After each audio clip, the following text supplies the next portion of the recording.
ತಾಯಿ ಕರಿತಿದ್ದ ಹಾಗೆ ಹೇಗ್ ಮಗು ಅಳು ನಿಲ್ಲಿಸ್ತು ನೋಡಿ ಯಜಮಾನ್ರೆ. ಹೌದು ನೈನಿ. ಆದ್ರೆ ಹಾವಿನ ಮರಿ ಅಳೋದು ಅಂದ್ರೆ ಏನು? ನಾನೇನ್ರಿ ಹೇಳ್ದೆ? ಒಂದೇ ಒಂದ್ ಪದ ಹೆಚ್ಚಿಗೆ ಮಾತಾಡಿದ್ರೆ ಎಗರ್ ಕೊಟ್ಬಿಡ್ತೀನಿ ನೋಡು. ಅಯ್ಯೋ ರಾಮ, ಈಗ ನಾನು ಏನ್ ಮಾಡ್ದೆ ಅಂತ? ಒಳಗೋಗೆ ಹೋಗ. ಚಿಕ್ಕಿ ಬನ್ನಿ. ನೀವಿಲ್ಲೇ ಇರ್ತೀರಾ? ನಾನೇನ್ ಮಾಡ್ಲಿ ಇದ್ದು? ನಮ್ಮ ಮಾಮ್ ಯಾವಾಗ ಬರ್ತಾರೋ ಏನೋ, ಯಾಕೋ ಒಂಟಿಯಾಗಿದೆ ನೆನೆಸ್ತಾ ಇದೆ. ಛೇ, ಗುರುಗಳೇ, ನಿಮಗೆ ಊಟಕ್ಕೆ ವ್ಯವಸ್ಥೆ ಮಾಡ್ತೀನಿ, ಬನ್ನಿ. ಬಂದೆ. ವಿಶಾಲಾಕ್ಷಿ, ಇದು ನಿನ್ನ ಕೆಲಸನ ಇಲ್ವನಮ್ಮ? ಹೌದಪ್ಪ. ಥ್ಯಾಂಕ್ಸ್ ಅಮ್ಮ. ನಿನ್ ಮ್ಯಾಜಿಕ್ ಇಂದ ನಾವು ಉಳ್ಕೊಂಡ್ವಿ. ಇದಕ್ಕೆ ಹೀಗಂದ್ರೆ ತಿಲೋತ್ತಮರು ವಾಪಸ್ ಬಂದ್ಮೇಲೆ ಇನ್ನೇನ್ ಹೇಳ್ತೀರೋ?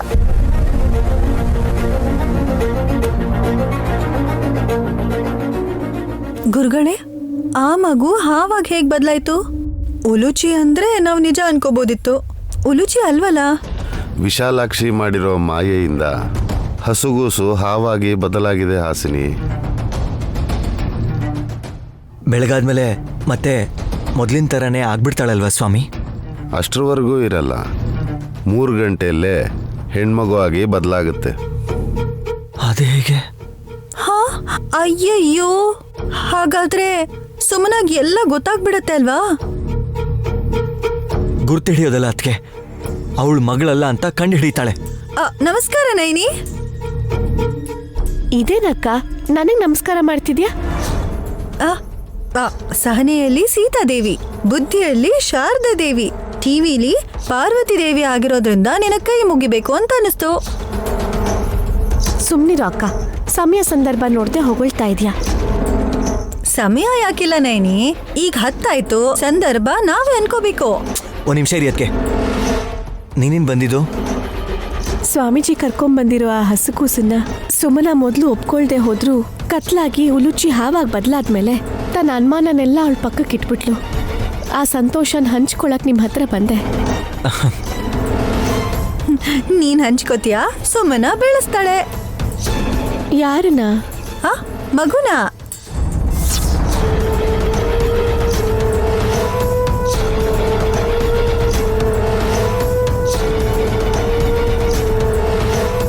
ಅದೇನು, ಉಲುಚಿ ಸುಮನನ್ ಮಗಳೇ ಅಲ್ವಾ? ಗಾಯತ್ರಿನ ನಾನು ಸಾಕ್ತಾ ಇದ್ದೀನಿ ಅಂದ್ರೆ ಅದ್ರಲ್ಲಿ ಅರ್ಥ ಇದೆ. ಹಾ, ನಾನು ನಿನಗೆ ವಿವರವಾಗಿ ಹೇಳ್ತೀನಿ ನೈನಿ. ಸರ್ಪದ್ವೀಪದಿಂದ ಹಿಂತಿರುಗಿ ಬಂದ ಮೇಲೆ ಉಲುಚಿ ರೂಪ ಬದಲಾಗಿದೆ. ಇವಾಗ ಹಾವಿನ ಮರಿಯಾಗಿ ಬದಲಾದ್ಮೇಲೆ ತನ್ನ ಮಗುನೇ ಅನ್ಕೊಂಡ್ರು. ನಾಳೆ ಒಂದಿನ ಇದಕ್ಕೆ ಮುಂಚೆ ಇದ್ದಿದ್ದ ಉಲುಚಿ ಥರ ಇಲ್ಲ ಅಂತ ಸರಿಯಾಗಿ ನೋಡ್ಕೊತಾಳೋ ಇಲ್ವೋ ಅಂತ ಹಾಸಿನಿಗೆ ಅನುಮಾನ. ಅಕ್ಕ ಅನುಮಾನ ಪಟ್ಲು ಅಂತ ಅನ್ನಿಸ್ತಿಲ್ಲ ಸ್ವಾಮೀಜಿ. ಆ ಮಗುನ ಎಲ್ಲಿಂದ ನಾವು ಕರ್ಕೊಂಡ್ಬಂದಿರೋ ಅರ್ಥದಲ್ಲಿ ಹೇಳಿದ್ಲು. ಹಾ, ಎಲ್ಲಿಂದ ಕರ್ಕೊಂಡು ಬರ್ತಾರೆ ನೈನಿ? ಮಕ್ಕಳು ಅಷ್ಟು ಸುಲಭವಾಗಿ ಸಿಗ್ತಾರ? ಹಾಗನ್ಕೊಂಡ್ರೆ ನಮ್ಮ ಗಾಯತ್ರಿನೂ ಸಿಗ್ಬೇಕಲ್ವಾ? ಈ ಮಾತಿಗೆ ಉತ್ತರ ಯಾರ ಹತ್ರ ಇದೆಯೋ ಗೊತ್ತಿಲ್ಲ. ಸರ್ಪದ್ವೀಪಕ್ಕೆ ಹೋದವರು ವಾಪಸ್ ಬರಲ್ಲ ಅಂದೋರೆ ಗಾಯತ್ರಿ ಪುಟ್ಟಿ ಮತ್ತು ಲುಚ್ಚಿ ಅದ್ ಹೇಗ್ ಬಂದ್ಬಿಟ್ರು ಅಂತ ಎಲ್ರೂ ಆಶ್ಚರ್ಯ ಪಡ್ತಿದ್ದಾರೆ. ಅತ್ತೆ ಕೂಡ ವಾಪಸ್ ಬಂದ್ರೆ ವಲ್ಲಭವನ್ ಭಯನೂ ದೂರ ಆಗುತ್ತೆ. ಅವ್ರು ಬಂದ್ರೆ ನಮಗ್ ಟೆನ್ಷನ್ ಕೊಡ್ತಾರಲ್ವಾ ನೈನಿ? ನಾವು ಅನ್ಕೊಂಡಂಗೆ ಎಲ್ಲ ನಡೆಯಂಗಿದ್ರೆ ಯಾರು ಯಾವ ದೇವಸ್ಥಾನಕ್ಕೂ ಹೋಗಲ್ಲಮ್ಮ. ಆ ಭಗವಂತನ ಸ್ಮರಣೆ ಕೂಡ ಮಾಡಲ್ಲ. ವಿಧಿ ಯಾವಾಗಲೂ ವಿಚಿತ್ರವಾಗೇನೆ ಇರುತ್ತೆ. ಊಹಿಸದೇ ಇರೋದು ನಡೆದ ಮೇಲೆ ಮನುಷ್ಯ ಪಡೋವಂಥ ನೋವಿಗೆ ಭಗವಂತನೇ ದಿಕ್ಕು ಅಂತ ಅನ್ಸೋ ಹಾಗೆ ಮಾಡ್ತಾನೆ ಆ ಪರಮಾತ್ಮ. ಮೊದಲಿಗೆ ಅವರವರ ಮಕ್ಕಳು ವಾಪಸ್ ಬಂದಿದ್ದಾರೆ ಅನ್ನೋ ಖುಷಿಯಲ್ಲಿ ಟೈಮ್ ಸ್ಪೆಂಡ್ ಮಾಡೋದು ಮುಖ್ಯ. ಗುರ್ತು ಹಿಡಿಯೋವರೆಗೂ. ಯಾರನ್ನ? ಅಬ್ಬಾ ಏನೂ ಇಲ್ಲ ಬಿಡು, ನಾನೇನೋ ಹೇಳ್ದೆ. ನೀವು ಬನ್ನಿ ಗುರುಗಳೇ, ಫಲಹಾರ ಮಾಡೋರಂತೆ, ಬನ್ನಿ. ಬನ್ನಿ ಸ್ವಾಮಿ.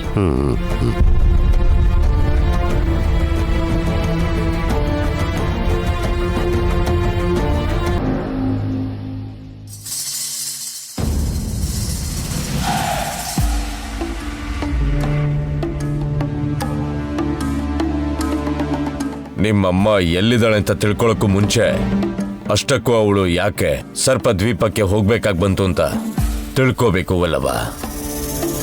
ಇದೇನಿದು, ನಿಮಗ್ ಗೊತ್ತಿಲ್ದಿರೋ ಹಾಗೆ ನನ್ ಕೇಳ್ತಿದ್ದೀರಾ? ನಿನಗೆ ಗೊತ್ತಿಲ್ವಾ? ನನ್ಗೆ ಗೊತ್ತಿಲ್ಲ ಸ್ವಾಮಿ. ಅಲ್ಲಿಗೆ ಹೋಗದೆ ಇದ್ರೆ ನಮ್ಮ ಮಾಮ್ಗೆ ಸಾವಿನ ಅಪಾಯ ಹೋಗಲ್ಲ ಅಂದಿದ್ರಿ ಅಲ್ವಾ? ಆ ಜಾಗಕ್ಕೆ ಹೋದ್ರೆ ಪ್ರಾಣ ಹೋಗತ್ತೆ ಅಂತ ಅದನ್ನ ಯಾರು ಹೇಳಿಲ್ವಾ?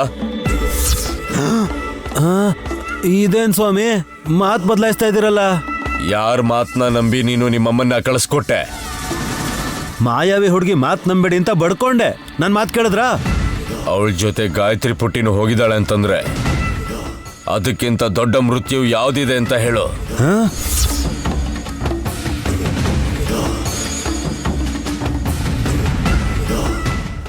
ಏನ್ ಹೇಳ್ತಿದ್ದೀರಾ ಸ್ವಾಮಿ? ನಿಮ್ಮಮ್ಮ ಸಾವನ್ನೇ ಪಕ್ಕದಲ್ಲಿ ಇಟ್ಕೊಂಡು ಹೋಗಿದ್ದಾಳೋ? ಅಯ್ಯೋ ಸ್ವಾಮಿ, ಆ ಮಾಯಾವಿ ಹುಡುಗಿ ಗಾಯತ್ರಿ ಪಾಪನ ಕರ್ಕೊಂಡು ಹೋದ್ರೇನೆ ನೀನು ಕ್ಷೇಮವಾಗಿ ವಾಪಸ್ ಬರ್ಬೋದು ಅಂತ ಹೇಳಿದಕ್ಕೇನೆ ನಮ್ಮ ಮಾಮ ಅವಳನ್ನ ನಂಬಿದ್ದು. ಅಂದ್ರೆ ಇದೆಲ್ಲ ಒಂದು ನಾಟಕನೇ ಆಗಿರ್ಬೇಕು. ಯಾರಾಡಿದ್ದು ನಾಟಕನ? ಅಮ್ಮನವ್ರ ಲೀಲೆ. ತಿಲೋತ್ತಮನ ಸರ್ಪದ್ವೀಪಕ್ಕೆ ಹೋಗೋ ಹಾಗೆ ಯಾಕೆ ಮಾಡಿದ್ರು? ಗಾಯತ್ರಿ ಪಾಪನು ಕೂಡ ಜೊತೆಲಿ ಕರ್ಕೊಂಡು ಹೋಗಿ ಅಂದಿದ್ದು ಯಾಕೆ? ವಿವರವಾಗಿ ತಿಳ್ಕೋಬೇಕು. ಎಲ್ಲ ಅಯೋಮಯವಾಗಿದೆ ಸ್ವಾಮಿ. ಎಲ್ಲ ಮುಗಿದ್ಮೇಲೆ ಈ ತರ ಮಾಡಬಾರ್ದಾಗಿತ್ತು, ಈ ತರ ಮಾಡ್ಬೇಕಿತ್ತು ಅಂತ ಎಲ್ಲರೂ ಸಲಹೆ ಕೊಡ್ತಾರೆ. ಇವಾಗ ನನಗೆ ಬೇಕಾಗಿರೋದು ನಮ್ಮ ಮಾಮು ಎಲ್ಲಿದ್ದಾರೆ ಅಂತ ಹೇಳಿ ಸ್ವಾಮಿ. ಹೋಗಿರೋಂತ ಗಾಯತ್ರಿ ಮತ್ತೆ ಉಲೂಚಿ ಇಬ್ರು ವಾಪಸ್ ಬಂದಿದ್ದಾರೆ ಅಂತ ಹೇಳ್ತಾ ಇದೀಯ. ನಿಮ್ಮಮ್ಮ ಕೂಡ ವಾಪಸ್ ಬಂದೇ ಇರ್ತಾಳೆ. ಹಾಗಿದ್ರೆ ಮನೆಗೆ ಬರ್ಬೇಕಿತ್ತಲ್ಲ, ಯಾಕೆ ಬಂದೇ ಇಲ್ಲ? ಇವಾಗ ನಿಮ್ಮ ಮನೆಗೆ ಬರ್ಬೇಕಾಗಿರೋದು ನಿಮ್ಮಮ್ಮ ಅಲ್ಲ, ಗಂಟೆಯಮ್ಮ. ಗಂಟೆ ಅಮ್ಮನ? ಅವಳನ್ನ ಭೇಟಿಯಾಗು. ಅವಳ ದರ್ಶನ ಆದ್ರೆ ಮಿಕ್ಕಿದ ಕೆಲಸ ಸುಲಭ ಆಗುತ್ತೆ. ಎಲ್ಲಿರ್ತಾರೆ ಸ್ವಾಮಿ ಅವರು?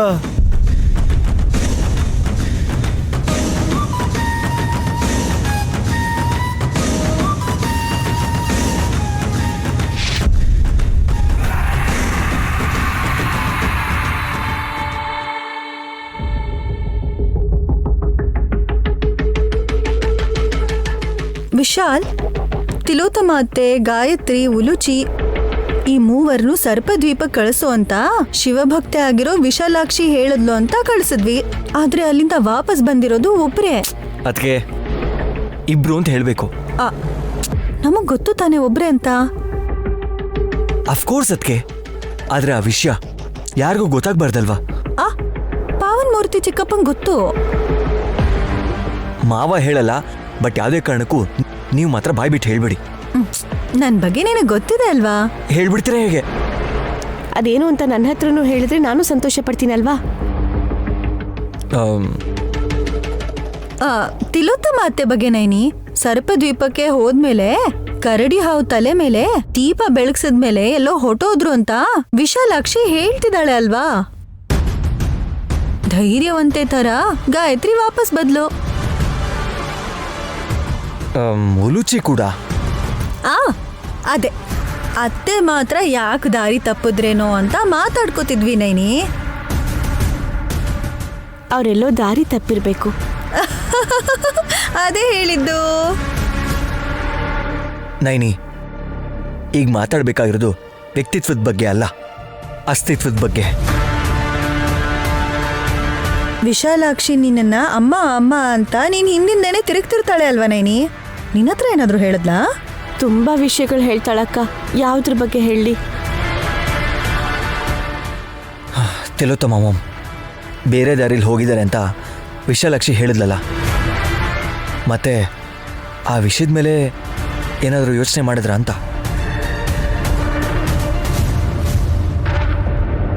ಹೇಳು Naini, come on come on, you can do it, you can tell that, come on. ಅದಕ್ಕೆ ಅವಳಿಗೆ ನೆನಪಿಸ್ಕೊಳ್ಳೋದಕ್ಕೆ ಟೈಮ್ ಕೊಡಿ. ನಿನ್ ಹೆಂಡತಿ ನೆನ್ಪಿನ ಶಕ್ತಿ ಬಗ್ಗೆ ನನಗೆ ಗೊತ್ತಿಲ್ವಾ ವಿಶಾಲ್? ವಿಶಾಲಾಕ್ಷಿ ತಾನು ಹೋಗೋ ಗುಡಿಗಳು ಮಾಡೋ ಪೂಜೆಗಳ ಬಗ್ಗೆ ಹೇಳಿ ಸರ್ಪದ್ವೀಪದ ಬಗ್ಗೆ ಕೂಡ ಮಾತಾಡಿದ್ಲು.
ಅಖಂಡ ಸ್ವಾಮಿಗಳು ಹೇಳಿದ ಜಾಗಕ್ಕೆ ಬಂದಿದ್ದೀನಿ. ಎಲ್ಲಿದಾರೋ ಈ ಗಂಟೆ ಅಮ್ಮ? ಅಮ್ಮ, ಭಯ ಆಗ್ತಾ ಇದೆ. ಗಂಟೆ ಶಬ್ದ ಕೇಳಿಸ್ತು, ಆದ್ರೆ ಗಂಟೆ ಅಮ್ಮ ಕಾಣಿಸ್ತಾನೆ ಇಲ್ಲ.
ಗಂಟೆ ಅಮ್ಮ, ಭಯ ಆಗ್ತಿದ್ಯಾ?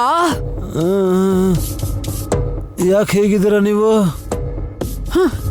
ಚೆನ್ನಾಗಿ ಕಾಣೋದಿಕ್ಕೆ ನಾನ್ ನಿಮ್ಮಮ್ಮ ಅಲ್ಲ ಕಣೋ, ಗಂಟೆ ಅಮ್ಮ ನಾನು.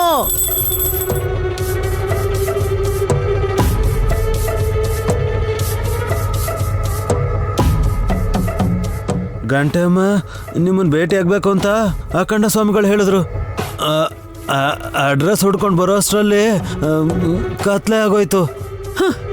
ನನ್ನ ನೋಡಿದ ತಕ್ಷಣ ನೀನ್ ಎದೆಲಿ ಭಯ ಹುಟ್ಕೋತು ಅಂತ ನನಗೆ ಗೊತ್ತು ಕಣೋ. ಇನ್ನು ಭಯ ಆಗ್ತಿದೆ. ಧೈರ್ಯವಾಗಿದ್ದು ನಿನ್ಗೇನ್ ಬೇಕು ಅಂತ ಕೇಳು. ಮಾಮ್,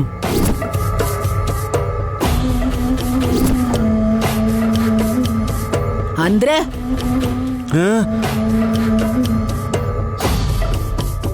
ಮಾಮ್ ಅಂದ್ರೆ ನಮ್ಮಮ್ಮ.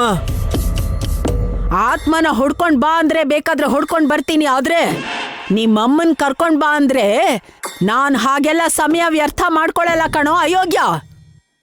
ಎಲ್ಲಾದ್ರೂ ಹೋಗಿ ತಪ್ಪಿಸ್ಕೊಂಡಿದ್ರೆ ಪೊಲೀಸ್ ಕಂಪ್ಲೇಂಟ್ ಕೊಡ್ತಾ ಇದ್ದೆ. ಆದ್ರೆ ನಮ್ಮ ಮಾಮ್ ಹೋಗಿರೋದು ಸರ್ಪದ್ವೀಪಕ್ಕೆ. ಹಾ, ಸರ್ಪದ್ವೀಪಕ್ಕ?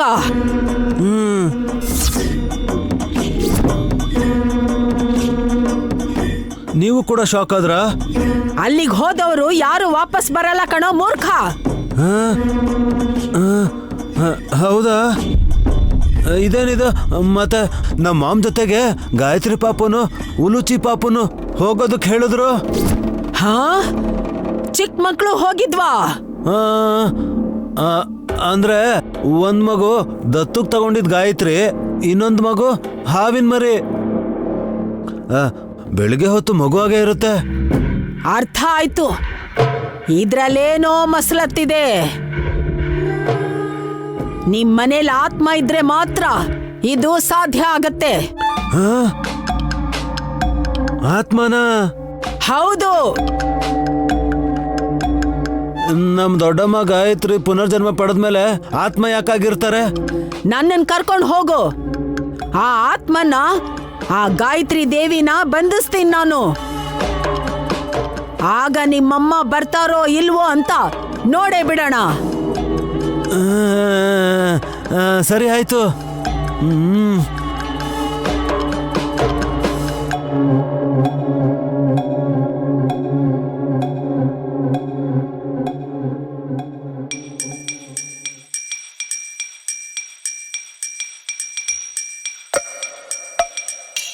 ನೈನಿ, ಈ ತರ ಚಿಕ್ಕ ಚಿಕ್ಕ ಕೆಲ್ಸ ಆದ್ರೂ ನಮಗ್ ಹೇಳ್ಬೋದಲ್ವಾ?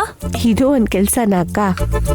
ಯಾರಾದ್ರೂ ಸಡನ್ ಆಗಿ ಮನೆಗ್ ಬಂದ್ರೆ ನೀನು ಗಾಯತ್ರಿ ಗ್ರೂಪ್ ಆಫ್ ಕಂಪನೀಸ್ಗೆ ಚೇರ್ಮನ್ ಅಂತ ಅನ್ಕೊಳಲ್ಲ. ಕೆಲಸದವಳು ಅನ್ಕೋತಾರಾ?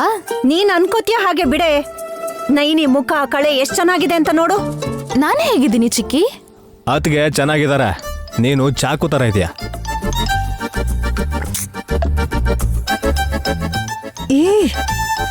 ಸೊಟ್ಟವಾಗಿರೋ ಚಾಕುತ್ತರನ? ಇಲ್ಲ ಅಂದ್ರೆ ನೀವ್ ಸುಮ್ನೆ ಇರ್ರಿ. ಗಂಡ ಹೆಂಡತಿ ಏನ್ ಬೇಕಾದ್ರೂ ಮಾಡ್ಕೊಳ್ಳಿ, ಮದ್ಯಕ್ ಹೋದ್ರೆ ನಾವೇ ಕೆಟ್ಟವ್ರಾಗೋದಲ್ಲಿ. ಅದು ನಿಜಾನೇ. ನನ್ನ ತಂಗಿ ಮನಸ್ಥಿತಿ ಎಂಥದ್ದು ಅಂತ ಎಲ್ರಿಗೂ ಗೊತ್ತಿದೆ. ಅವಳು ಹಾಗೆ ಮಾತಾಡೋದು. ನಮ್ಮ ಮನೆ ನಾವು ಕ್ಲೀನ್ ಮಾಡ್ಕೊಳ್ತಾ ಇದ್ರೆ ಹೇಗೆ? ಸರ್ಪದ್ವೀಪದಿಂದ ತಿಲೋತ್ತಮತ್ತೆ ವಾಪಸ್ ಬರ್ತಾರೆ ಅಂತ ವಿಶಾಲಾಕ್ಷಿ ಹೇಳ್ಬಿಟ್ಟು ಹೋದ್ಲಲ್ವಾ? ಬರ್ತಾರೆ ಅಂತಂತ್ಯಾ? ಬರ್ತಾರೆ.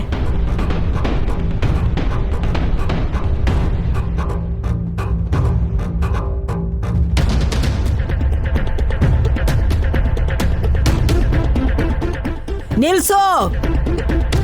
ಒಳಗ್ ಹೋಗೋಣಮ್ಮ. ಇಲ್ಲೇ ಇಳಿಬೇಕು. ನಿಮ್ಮಿಷ್ಟ.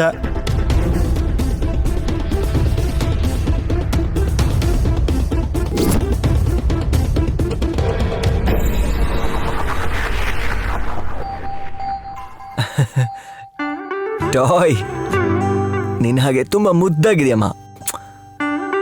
ಸರಿ, ಈಗ ನೀನು ಆಟ ಆಡ್ತಿರೋ, ನಾನು ಆಫೀಸ್ ಫೈಲ್ಸ್ ಎಲ್ಲ ಚೆಕ್ ಮಾಡಿ ನಿನ್ ಜೊತೆಲೆ ಆಟ ಆಡ್ತೀನಿ. ನಮ್ಮಮ್ಮ ಅಲ್ವಾ? ತಗೋ.